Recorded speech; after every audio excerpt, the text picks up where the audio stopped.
இது ஜீவனுள்ள தெய்வமாகிய இயேசுவின் வார்த்தை. இந்த நல்ல நாளிலே இயேசு கிறிஸ்து உங்களுடன் பேச விரும்பும் வேத பகுதி பவுல் அப்போஸ்தலன் எழுதிய நிருபங்களிலிருந்து இயேசு பேசுகிறார்.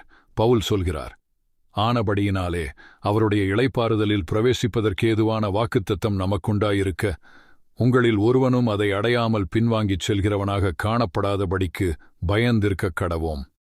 ஏனெனில் சுவிசேஷம் அவர்களுக்கு அறிவிக்கப்பட்ட மாதிரி நமக்கும் அறிவிக்கப்பட்டது. கேட்டவர்கள் விசுவாசம் இல்லாமல் கேட்டபடியினால் அவர்கள் கேட்ட வசனம் அவர்களுக்கு பிரயோஜனப்படவில்லை.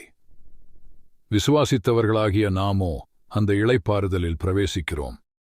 அவருடைய கிரியைகள் உலகத் தோற்றம் முதல் முடிந்திருந்தும் இவர்கள் என்னுடைய இளைப்பாறுதலில் பிரவேசிப்பதில்லை என்று என்னுடைய கோபத்தில் ஆணையிட்டேன் என்றார். மேலும் கர்த்தர் தம்முடைய கிரியைகளையெல்லாம் முடித்து 7ஆம் நாளிலே ஓய்ந்திருந்தார் என்று 7ஆம் நாளை குறித்து சொல்லியிருக்கிறார். அன்றியும் அவர்கள் என்னுடைய இளைப்பாறுதலில் பிரவேசிப்பதில்லை என்றும் அந்த இடத்திலேதானே சொல்லியிருக்கிறார்.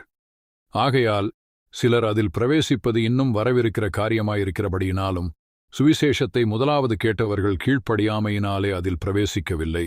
யோசுவா அவர்களை இளைப்பாறுதலுக்கு உட்படுத்தியிருந்தால் பின்பு அவர் வேறொரு நாளை குறித்துச் சொல்லியிருக்க மாட்டாரே. ஆகையால் கர்த்தருடைய ஜனங்களுக்கு இளைப்பாறுகிற காலம் இனி வருகிறதாயிருக்கிறது.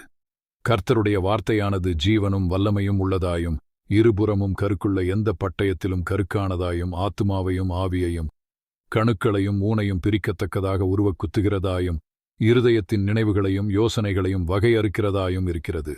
அவருடைய பார்வைக்கு மறைவான சிருஷ்டி ஒன்றுமில்லை. சகலமும் அவருடைய கண்களுக்கு முன்பாக நிர்வாணமும் வெளியரங்கமுமாயிருக்கிறது. அவருக்கே நாம் கணக்கு ஒப்புவிக்க வேண்டும்.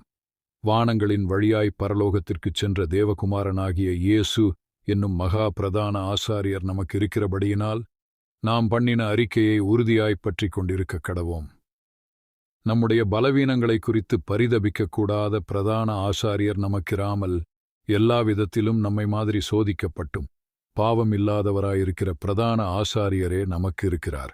ஆதலால் நாம் இரக்கத்தைப் பெறவும் ஏற்ற சமயத்தில் சகாயஞ்செய்யும் கிருபையை அடையவும் தைரியமாய்க் கிருபாசனத் தண்டையிலே சேரக்கடவோம். ஆமேன். இதுவே இன்று இயேசு உங்களுக்கு தந்த ஜீவ வார்த்தை. உங்களுக்கு சமாதானம் உண்டாவதாக. ஆமேன்.